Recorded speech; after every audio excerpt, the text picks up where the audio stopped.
Greetings, members, one and all of the Salivation Nation. Today is a day we like to see in precious metals. They're up. Let's explore.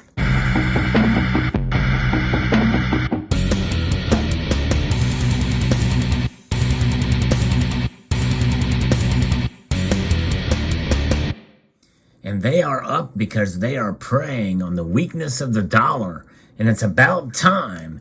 Yes, indeed. Of course, we have seen this play out several times before, where some of the armor is chinked a bit from the dollar, from precious metals. But this has been the bane of the bear market for gold and silver for quite some time.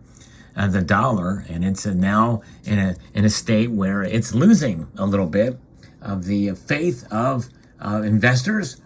In fact, right now, as I speak, the dollar is down over 1.25%, down to 112.7, which is still a very high dollar index, by the way.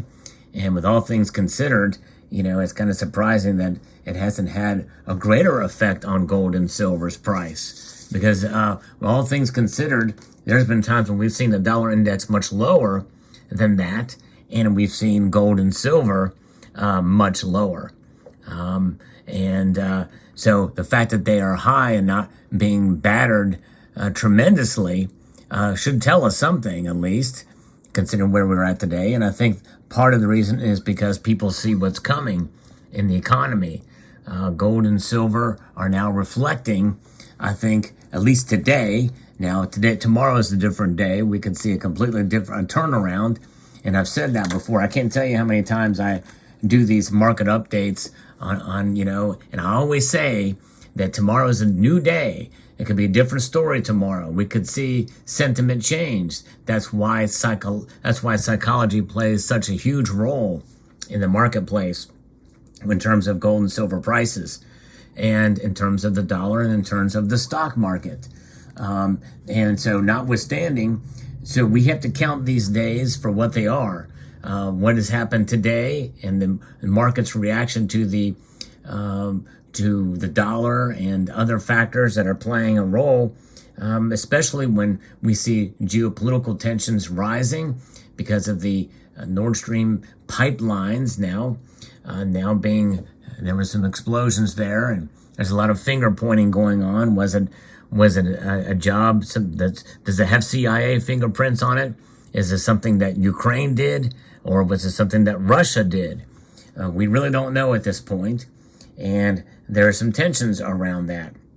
But what's happening here is we're seeing the markets are reacting positively in spite of what's happening, going to be coming soon, and that is another rate hike.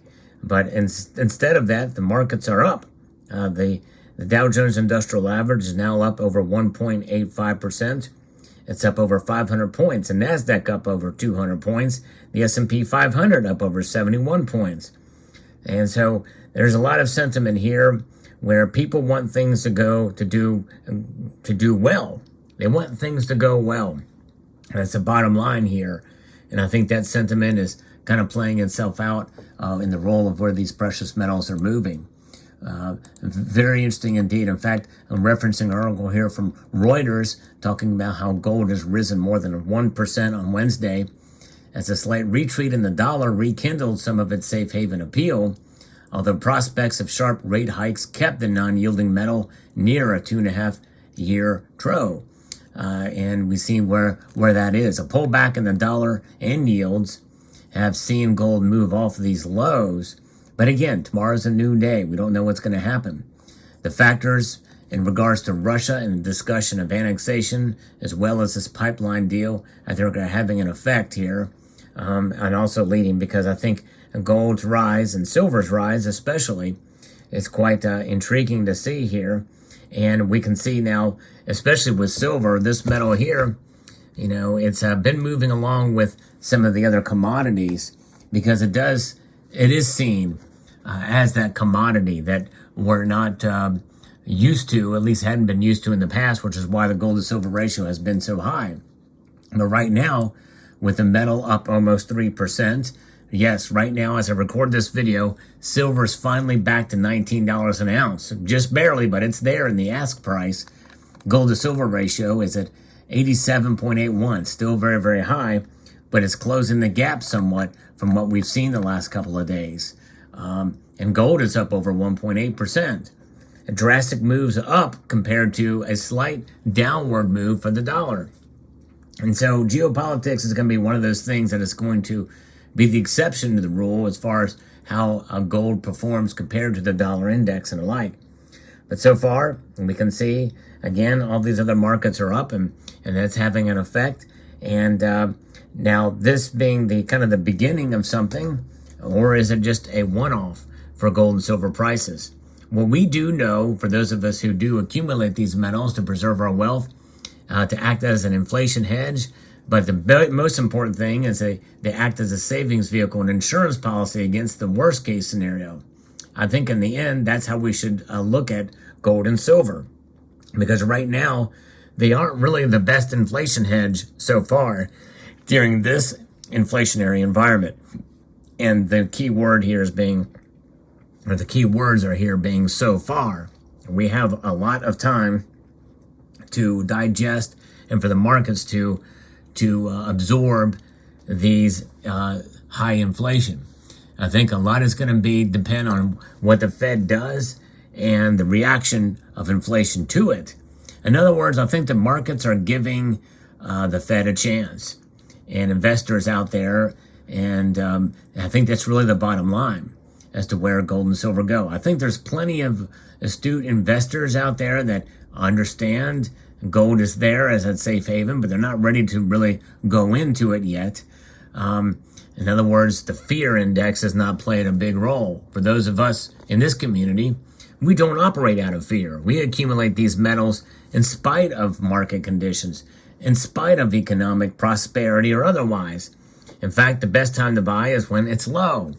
And the prices have been low, and they are still low as of the recording of this video. Gold's at $1,660.90.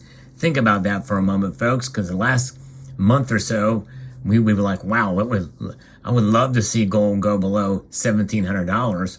In fact, there's one member of this community who says, I'm waiting to buy gold when it's $1,300.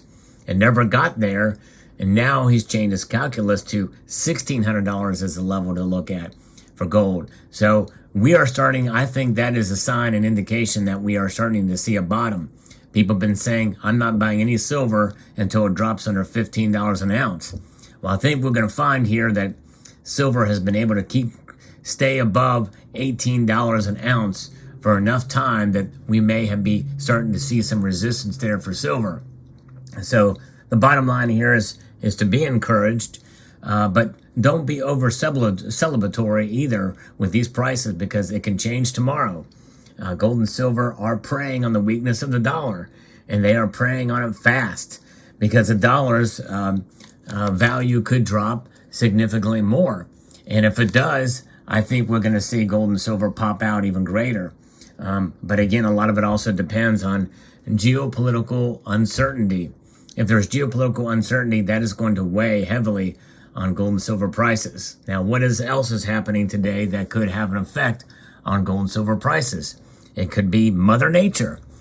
There is a hurricane bearing down as a Category 4 storm right now in the Tampa Bay area, and I pray for the people there. I would encourage folks to leave that area. There are several of my viewers that are in that region, and I would encourage you to get out momentarily. Your safety is paramount here, and I think that's the best thing to do. If I were in your shoes, I would be out of there. But nonetheless, we pray that the property damage will be as minimal as possible. There's already great flooding in that area, and already oil prices have gone up. And so we're going to probably continue to see that kind of thing happen for quite some time in the coming weeks.